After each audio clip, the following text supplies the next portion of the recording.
Olá, trabalhadora e trabalhador do Brasil. O Giba está aqui novamente. E nós vamos, num vídeo curto, falar do crime organizado no Brasil e as ligações desse crime com a política. As operações da Polícia Federal, principalmente da Carbono Oculto para cá, têm mostrado para a sociedade brasileira e mundial as ligações do crime organizado no Brasil com grupos políticos da extrema-direita e da direita brasileira. E não são qualquer político. São chefões do centrão. E até ex-presidente da República, como Bolsonaro. Vamos mostrar uma matéria bombástica do Carlito, lá na TVT de São Paulo, que mostra, que comprova as ligações do ex-presidente Bolsonaro com um dos chefões mais poderosos, que inclusive está sendo procurado, caçado pela Polícia Federal. Então não saia daí, porque a gente vai também falar da exposição política do Hugo Mota e do Tarcísio de Freitas em ano eleitoral. Esses dois caras estão devendo uma explicação para a sociedade de São Paulo, da Paraíba e do Brasil, por que eles colocaram o Guilherme Derrite à frente da relatoria do PL antifacção do governo federal. Por quê? Que Tarcísio de Freitas, atual governador de São Paulo, do Partido Republicanos, e por que o Hugo, também do Partido Republicanos da Paraíba, e que dirige a Câmara, por que eles tentaram diminuir a importância, a força da Polícia Federal na investigação do crime organizado? Eles ainda não deram nenhuma explicação sobre isso, mas nós vamos mostrar aqui agora. Detalhes, elementos que podem explicar para você, trabalhador e trabalhadora, o que tem por trás dessa ação deles em colocar o Guilherme Derrite, repito, para relatar o projeto de lei antifacção do governo Lula. Fique aí até o final, comente aqui embaixo, assista o vídeo todo, comenta aqui embaixo e manda para todo mundo. Se você puder, vire membro ou entre no nosso Apoia-se, apoia.se/resistência contemporânea. apoia.se/resistência contemporânea. Nós estamos no Apoia-se. Ajude a gente. Eu quero começar com uma matéria muito, mas muito interessante do jornal O Globo, com uma jovem repórter que acompanhou meninos, vamos dizer assim, adolescentes no mundo do crime. No mundo do crime. Por isso que a gente defende muito aqui a questão das políticas públicas na área da educação e distribuição de renda. Porque se o governo fortalecer essas políticas públicas e levá-las mais concretamente para toda a população brasileira, trabalhadores e trabalhadoras, principalmente em grandes periferias de grandes cidades como o Rio de Janeiro, você pode ter certeza que pode diminuir a entrada desses adolescentes, desses meninos no mundo do crime. Eles são cooptados pelos chefões, né, do tráfico de drogas e de armas, né, nas grandes cidades. Eu vou mostrar para vocês essa matéria, que é simplesmente genial para a gente entender. Está lá no Instagram do jornal O Globo. No Instagram do jornal O Globo. No último domingo, eu comecei uma série de reportagens pelo jornal, onde eu abordo a entrada de adolescentes no tráfico. A história começou quando, no ano passado, eu tive conhecimento de um adolescente que era da Penha, e ele tinha sido apreendido durante um roubo de um carro. E eu vi essa história pelo antigo Twitter, e aparecia o nome desse adolescente, e eu resolvi pesquisar sobre ele no Instagram. E eu acho o perfil dele, e quando eu começo a fazer buscas, né, pelas próprias imagens e pelos vídeos publicados, eu vejo que ele marcava outros amigos que também eram do tráfico, também da Penha, todos ligados ao Comando Vermelho. E me chama muita atenção, porque eles divulgavam ali uma vida de ostentação, então tinha muitas imagens, né, deles usando drogas, portando armas, participando de bailes na comunidade, e eventualmente também cometendo crimes. Então eles publicavam, por exemplo, vídeos fazendo roubos, ou então depois comemorando o resultado de furto, né, de telefones. Quando tinha também casos deles invadirem territórios rivais, aparecia vídeo deles atirando contra esses rivais. E eu comecei a ir acompanhando diariamente a vida de pelo menos 10 adolescentes ali. E o primeiro a morrer é o que eu cito na matéria de domingo, que foi o Matheus. Esse não é o nome verdadeiro dele, como ele é menor de idade, eu não posso fazer isso, divulgar ou identificar ele pelo jornal. E ele morre logo depois de 2 meses que eu tava acompanhando ele todos os dias. E foi uma morte que me impressionou, porque apesar dele viver uma vida de muito risco, né, ele era um desses que ia para a Zona Oeste lutar por territórios pelo Comando Vermelho, eu não imaginava que ele fosse morrer. Então, eu lembro que eu entrei no perfil dele achando que eu fosse ver as fotos que eu já conhecia, e de repente eu vejo, na verdade, publicações de luto das pessoas lamentando a morte dele e, eventualmente, também divulgando o velório, né, como seria. Na hora eu olhei esse conteúdo e eu fiquei, caramba, ele tinha 17 anos, né? E eu resolvi começar a catalogar isso. Então, eu comecei a tirar print das imagens, eu anotava o nome dele, a data de nascimento, que depois eu descobri, e também a de óbito, e eu fui montando ali uns arquivos que começaram com ele, e continuei acompanhando os 9, né, que continuaram ali vivos, só que ao longo de um ano, eles foram morrendo, né. Então tá aí um pouco dessa reportagem muito, muito boa que está lá no Instagram do jornal O Globo, com essa jovem repórter, que mostra jovens, meninos muito jovens, adolescentes, adultos jovens, que são cooptados pelo crime organizado no Rio de Janeiro, em São Paulo, nas grandes e médias cidades do Brasil. A pergunta que se faz a questão que se faz aquele tipo de operação do dia 28 do mês passado, nós estamos em dezembro, novembro, outubro, 28 de outubro, onde 122 pessoas morreram, resolve esse tipo de problema? Não resolve, e não sou eu quem diz isso. Vou já mostrar para vocês um vídeo do Fogo Cruzado, que é uma ONG que trabalha com essa questão da violência, que estuda essa questão da violência, mostrando que não funciona. O que funciona é política pública. O que funciona é política pública de educação, de cultura. O que funciona é o aumento do salário mínimo real, muito maior do que está aí. Isso aí que o Lula está dando ainda é muito pouco, porque não compra aquilo que as famílias precisam para valer. Então, são as políticas públicas de atendimento a essas famílias que vão impedir, talvez, né, eles entrarem no mundo do crime. Além de investigação, de pesquisa, de estudo, de inteligência dos órgãos de segurança pública e da polícia para poder fazer as operações e não essa violência que foi usada eleitoralmente pelo governador, atual governador do Rio de Janeiro.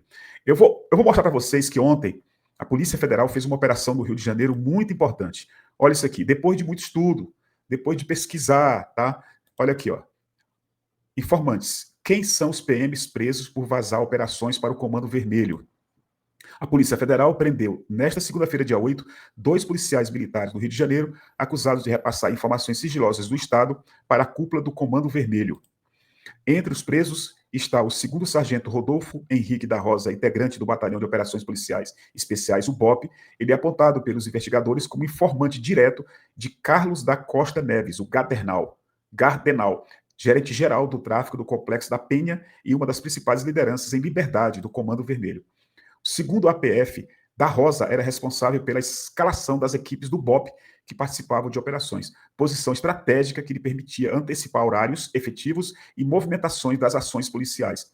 Os investigados afirmam que o PM repassava essas informações a Gardenal, contribuindo para frustrar operações em áreas dominadas pela facção, especialmente na Penha e na Grande Jacarepaguá. Então está aí uma matéria importante sobre uma operação de ontem, segunda-feira, da Polícia Federal, lá no Rio de Janeiro. Eu vou mostrar para vocês uma análise muito, mas muito importante de uma especialista nessa questão da violência, para você, talvez, se quiser, entender um pouco mais.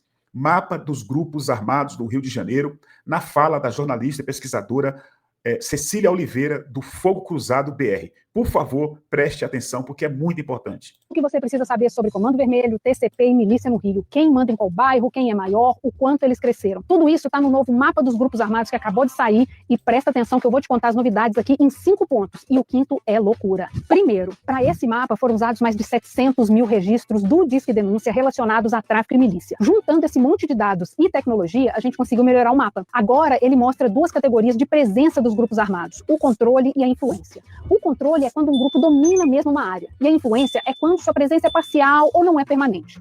Esse é o cenário que a gente tem com os dados de 2024. 18% da área das 22 cidades do Grande Rio tem presença de grupo armado, 14% sob controle e 4% sob influência. Nessa área total vivem 35% da população da região metropolitana, 4 milhões de pessoas. Dessas pessoas, a maioria, 3 milhões e 400 mil, estão sob controle e 600 mil estão sob influência. Segundo, quem domina mais áreas e a maior parcela da população? Em área, é a milícia. Elas têm o controle e influência sobre 49% das áreas com a presença de algum grupo armado. Comando Vermelho vem em segundo lugar com 47% das áreas e o resto é TCP. Agora, o número de pessoas é diferente. Tem mais gente vivendo em área com a presença do CV. Isso porque as milícias, que foi quem mais cresceu nos últimos 20 anos, expandiram muito na Zona Oeste para áreas onde mora menos gente. Já a história do CV é outra. A força dele está em áreas com muita gente. Leste metropolitana, região de São Gonçalo, por exemplo, e a Zona Norte do Rio. Terceiro, a situação na capital é absolutamente crítica. Esse é o mapa do Rio, a capital.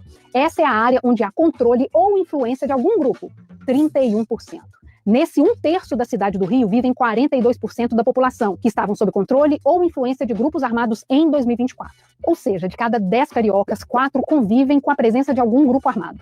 1/3 da área da capital está ocupado por esses grupos. Esse é o resultado da política de segurança do Rio de Janeiro durante muitos anos. Os dados da pesquisa são desde 2004. Milícias e facções não param de crescer e seu domínio é bem concreto. O que nós fazemos é medir e te mostrar o que está acontecendo de verdade, como e em que velocidade. O governador pode patrocinar mais de uma dezena de chacinas policiais, e ele tem feito isso, né? Mas a gente sabe na prática que nada disso adianta. Quarto, o novo mapa traz uma novidade daquelas. A gente cruzou os dados do mapa com informações do censo e dá uma olhada nesse resultado. Nas áreas sob controle de grupos armados, na capital, a renda média das pessoas é de R$ 1.267. E sabe qual que é a renda média em áreas que não são dominadas? R$ 3.521. Isso mesmo. Quem vive em área não dominada ganha quase o triplo de quem vive em área dominada, naquele 1/3 da cidade. A violência armada gera desigualdade econômica, educacional e de saúde. Esse é o tamanho do impacto. Quem vive em área com grupo armado não tem apenas que pagar mais caro pelo gás, água, ou depende do transporte que esses grupos controlam. Quem vive em área de milícia e facção frequenta menos a escola, ganha menos, tem seu acesso a serviços de saúde prejudicado. Eles são impedidos de melhorar de vida. Fica muito mais difícil. Quinto, olha que loucura. Isso é o mais importante, presta atenção. Até a atualização anterior do mapa, a gente via um crescimento das milícias e facções de um jeito que a gente chama de colonização, que é quando elas ocupam novas áreas, onde antes não tinha ninguém dominando, nenhum grupo armado. Sabe aquele bairro lá da Zona Oeste, que era tranquilo, mas que do nada apareceu um grupo cobrando taxa dos moradores para poder garantir a sua segurança na rua? Então, isso aí é o que a gente chama de colonização da milícia, para você entender. Só que isso mudou. A gente pode estar vendo uma nova virada de chave na segurança pública do Rio, mais uma vez. Isso porque o novo mapa mostra que o ciclo de colonização deu lugar à conquista. Ou seja, para poder crescer, um grupo precisa tomar a área do outro grupo à base de força, no tiro. E isso é muito pior para quem mora nessas áreas. O custo social dessa mudança de colonizar para conquistar, eles sentem no dia a dia. É o tiroteio, o caos que as milícias e facções provocam, por exemplo, na região da Barra da Tijuca, do Recreio. Quer dizer, se nada for feito, se a gente continuar nessa balela de operação policial espetaculosa, que mata muita gente, mas que não muda nada, mas rende lindas fotos no jornal, isso pode continuar acontecendo. Eu não posso prever o futuro, mas eu estou aqui trazendo os dados. É isso que eles mostram. É possível, então, que a gente ainda veja mais disputas no Rio num futuro muito próximo. E não vai adiantar governador, secretário, comandante ir para a televisão falar grosso e contar mentira. O que o Rio precisa é de plano. Um plano de verdade que junte ação na rua, investigação, polícia civil, militar, federal, metas e estratégias para poder interromper esse ciclo que já dura 20 anos. É dose. Então, se você quiser ver o novo mapa dos grupos armados, comenta aqui mapa e a gente vai te mandar. Ele foi feito pelo Fogo Cruzado e o Geni da UF e vale a leitura. Olha, essa pesquisadora é a Cecília Oliveira, e se você for lá no Instagram do Fogo Cruzado, você vai poder escrever mapa e receber esse estudo, esse mapa que mostra um estudo importantíssimo para o combate ao crime organizado no Brasil. Para terminar, eu vou mostrar a matéria, que é uma bomba. Só que eu quero colocar rapidamente alguns pontos. O primeiro, de onde saiu a família Bolsonaro para a política? Lá do Rio de Janeiro. Qual a relação da família Bolsonaro, principalmente o pai mais velho, né, claro, com o crime organizado? É umbilical. E quem diz isso não sou eu. É todo mundo que conhece o Rio de Janeiro, a política brasileira e o clã Bolsonaro. O Bolsonaro e o Flávio é o filho mais velho, que agora é candidato à presidência da República, já condecorou um miliciano. O miliciano é crime organizado. É uma espécie de nível, uma espécie de parte do crime organizado. O miliciano não é nada além disso. É crime organizado, é matador de aluguel, como era o Adriano da Nóbrega. Essa é a questão. Eu vou mostrar para vocês a bomba e a gente termina. Tá? Eu pergunto para você, como combater um negócio desse? Será que o Estado, a Polícia Federal sozinha vai resolver? Desculpa, a Polícia Militar, a Polícia Civil lá do Estado do Rio, sozinhos vão resolver? Não é preciso uma cooperação entre estados e o governo federal, a Receita Federal, o Ministério Público Federal? Não precisa de inteligência, de estudo, de investigação e de recursos? Por que o Tarcísio, o Hugo Mota, o Cláudio Castro, o Caiado, o Zema, o Eduardo Leite, o Jorginho Melo, o Ratinho Júnior defendem o contrário? Eles estão com medo de quê? Agora mesmo, vocês viram, no final de semana passado, foi preso o Rodrigo Bacelar, presidente da Alerj, e ontem os deputados soltaram ele. E todo mundo do Rio de Janeiro e agora do Brasil sabe da relação do Rodrigo Bacelar com o Cláudio Castro. E dos dois com o TH Joias. E o TH Joias com o Comando Vermelho. Quem é que pode combater isso? É uma organização que inclua os estados, a PM, a Polícia Civil, a Polícia Federal, a Receita Federal, o Ministério Público e inteligência. E uma lei, PL antifacção, que foi atacado pelo Tarcísio e pelo Hugo Mota no momento que eles colocaram o Guilherme Derrite para ser o relator, que não entende de nada sobre essa questão de segurança pública. Ele só sabe matar. Então, eu vou mostrar para vocês a matéria e a gente fecha o nosso vídeo, a gente finaliza o nosso vídeo. Olha isso aqui. Está lá no Intercept Brasil. É do João Filho esse texto. Na mira de Tarcísio e Hugo Mota, só a PF é capaz de atingir o braço político do Comando Vermelho e do primeiro comando da capital. Se dependesse de Tarcísio de Freitas, Cláudio Castro, Guilherme Derrite e Hugo Mota, o presidente da Alerj, Rodrigo Bacelar, e o deputado TH Joias não teriam sido presos. Caso o PL antifacção fosse aprovado do jeito que eles queriam, a Polícia Federal precisaria da autorização do governador para investigar o Comando Vermelho. A operação que levou às prisões poderia nem ter acontecido, ou seja, Tarcísio, Castro, Derrite, Hugo Mota e Bacelar atuaram para tirar a PF do combate ao crime organizado, favorecendo as mesmas facções que eles dizem combater. É muita gente graúda na política que parece atuar como lobista do crime organizado. Os que se citam com os massacres nas favelas são os mesmos que boicotam operações de inteligência contra o crime organizado. As operações da Polícia Federal miram os peixes grandes do crime e ferem os pontos vitais do crime organizado. Os mais de 100 mortos da Penha pela PM já foram repostos pelo Comando Vermelho e o território já foi retomado. Já a prisão de TH e Bacelar decepou o braço político da facção. O horror dessa gente, a presença do aparato de inteligência mais eficiente do Estado é autoexplicativo. As investigações da Polícia Federal representam um empecilho para aqueles que nutrem o discurso fácil da guerra ao crime e muitas vezes mantêm conexões com as facções criminosas. O incômodo está explícito. E para terminar, o PCC ronda o governo Tarcísio, assim como o CV ronda o governo Cláudio Castro. Não parece ser coincidência o fato de que são justamente dois governadores com discurso de linha dura contra o crime e os mais empenhados em excluir a Polícia Federal do combate ao crime organizado. Se você quiser ler o texto como um todo, está lá no site Intercept Brasil. É um texto do grande companheiro João Filho, repito, no Intercept Brasil. Comente, compartilhe. Muito obrigado e até daqui a pouco.